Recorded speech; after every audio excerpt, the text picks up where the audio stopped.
You're listening to U Radio. Let your voice be heard. My name is Ryan Funk. We're on UTalk, a program dedicated to diversity, highlighting native-born and new Canadians' cultures and experiences. Success is something that deserves to be celebrated, and there's no better example than the successes of Elton Hubner.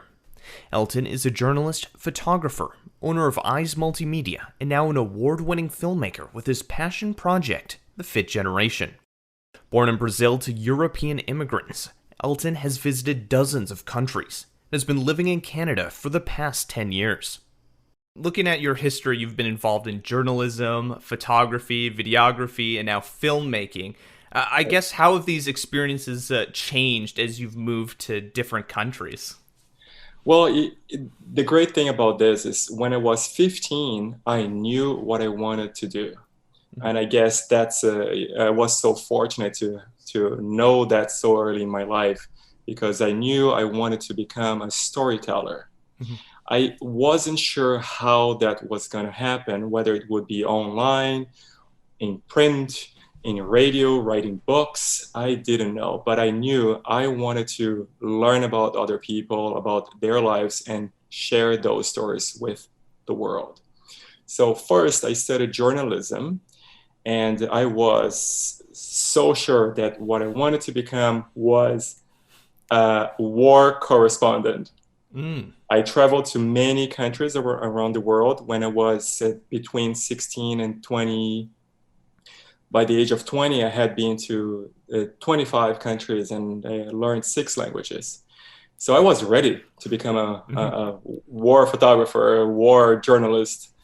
And then things changed. I got older and I thought, maybe one day I will want to have a family, to own a house and see my kids grow up safely with their dad next to them.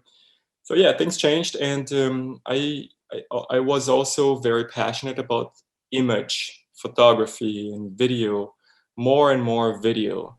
And there was a point in my life when I was getting my master's degree in Berlin, Germany, about 11, 12 years ago, when I realized print journalism is dying.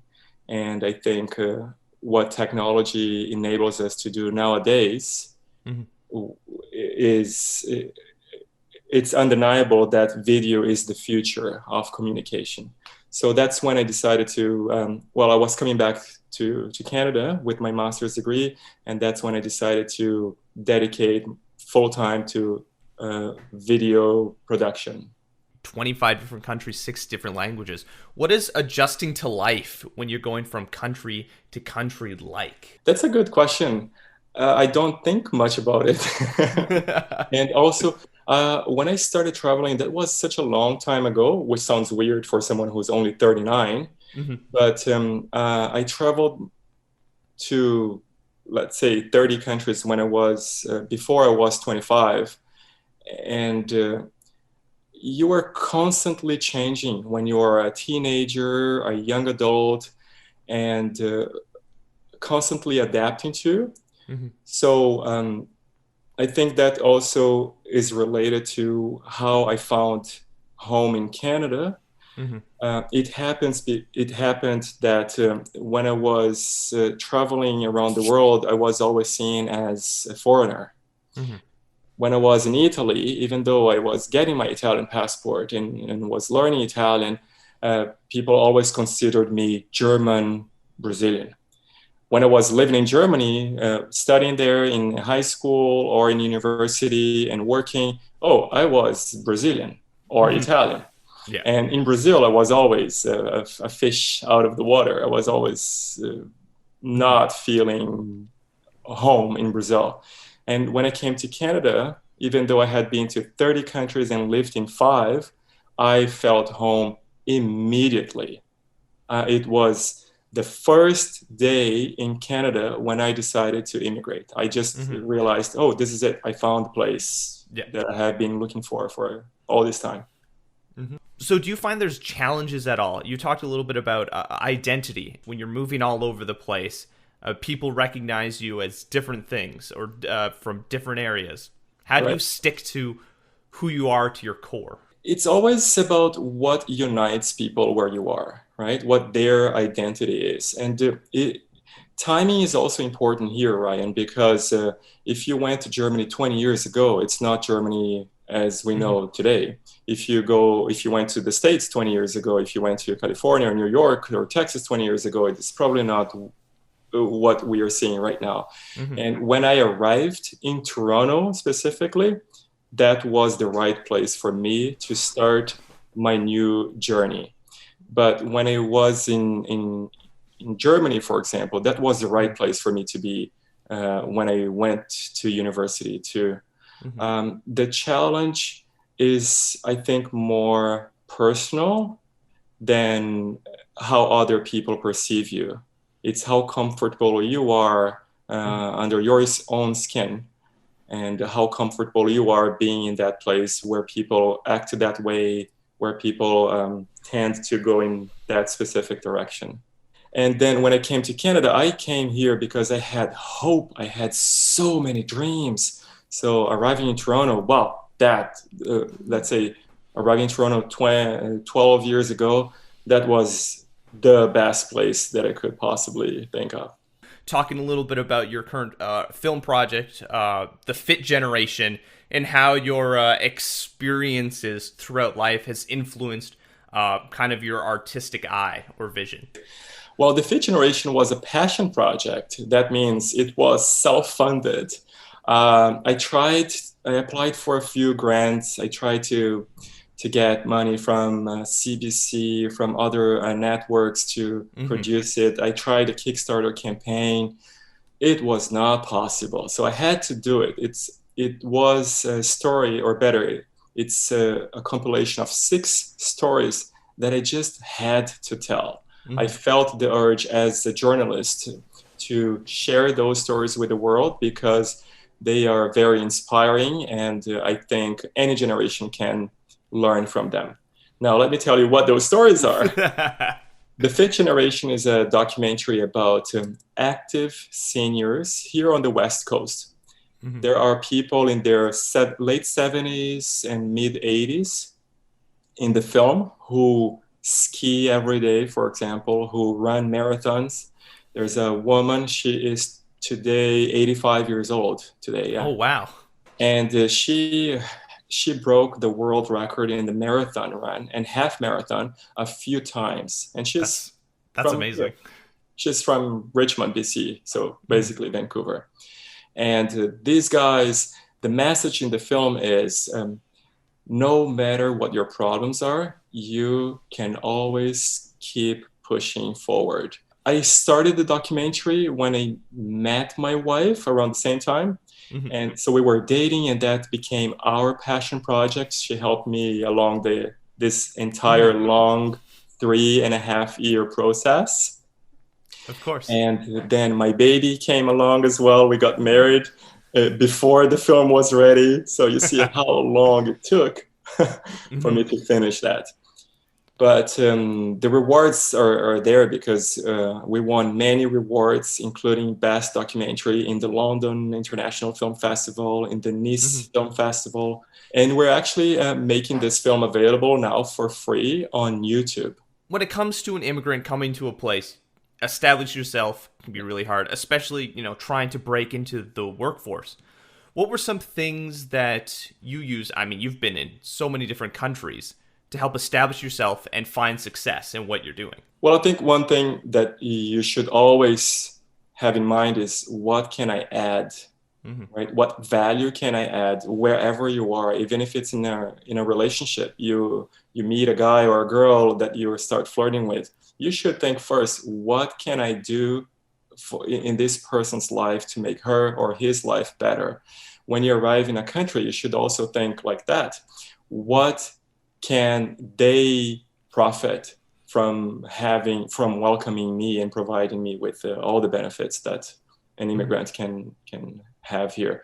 So when I arrived in Canada, I was always committed to learning more and to providing services that would, in my case, help grow companies in marketing. And The main challenge is not that. That's the okay. And the most interesting thing that I find is that the main challenge when you are an immigrant is not the weather, it's Mm-hmm. not being far from your family and friends, and it's not learning another language. It's building your network from scratch.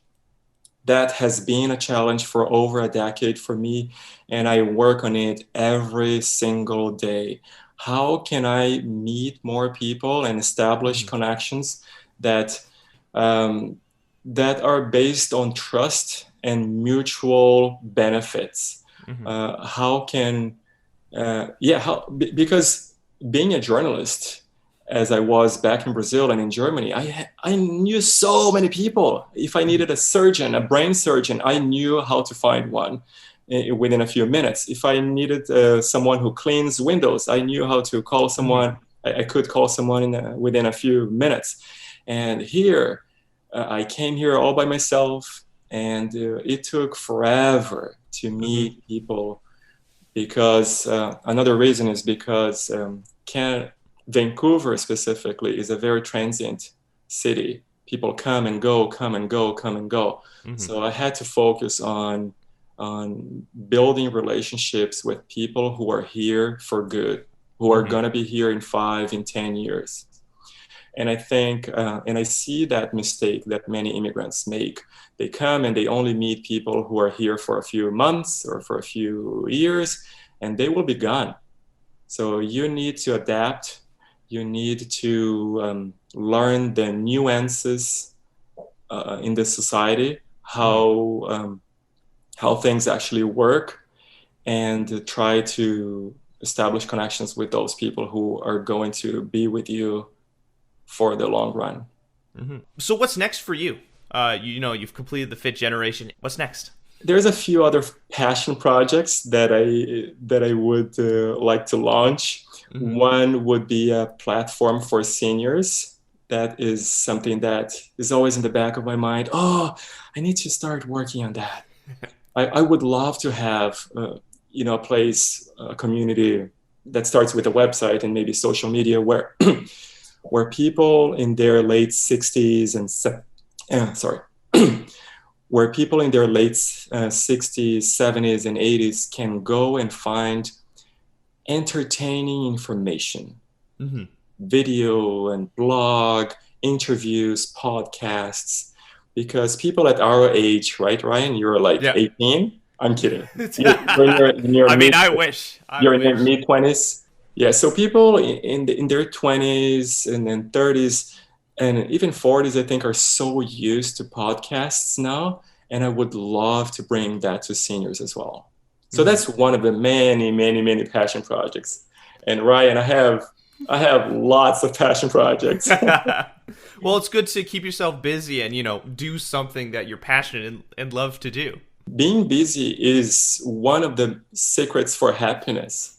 I talk about this with my wife all the time. Let's just stay busy. When we start worrying about stupid things, I go, Mm-hmm. why are we even thinking about it? Let's get busy.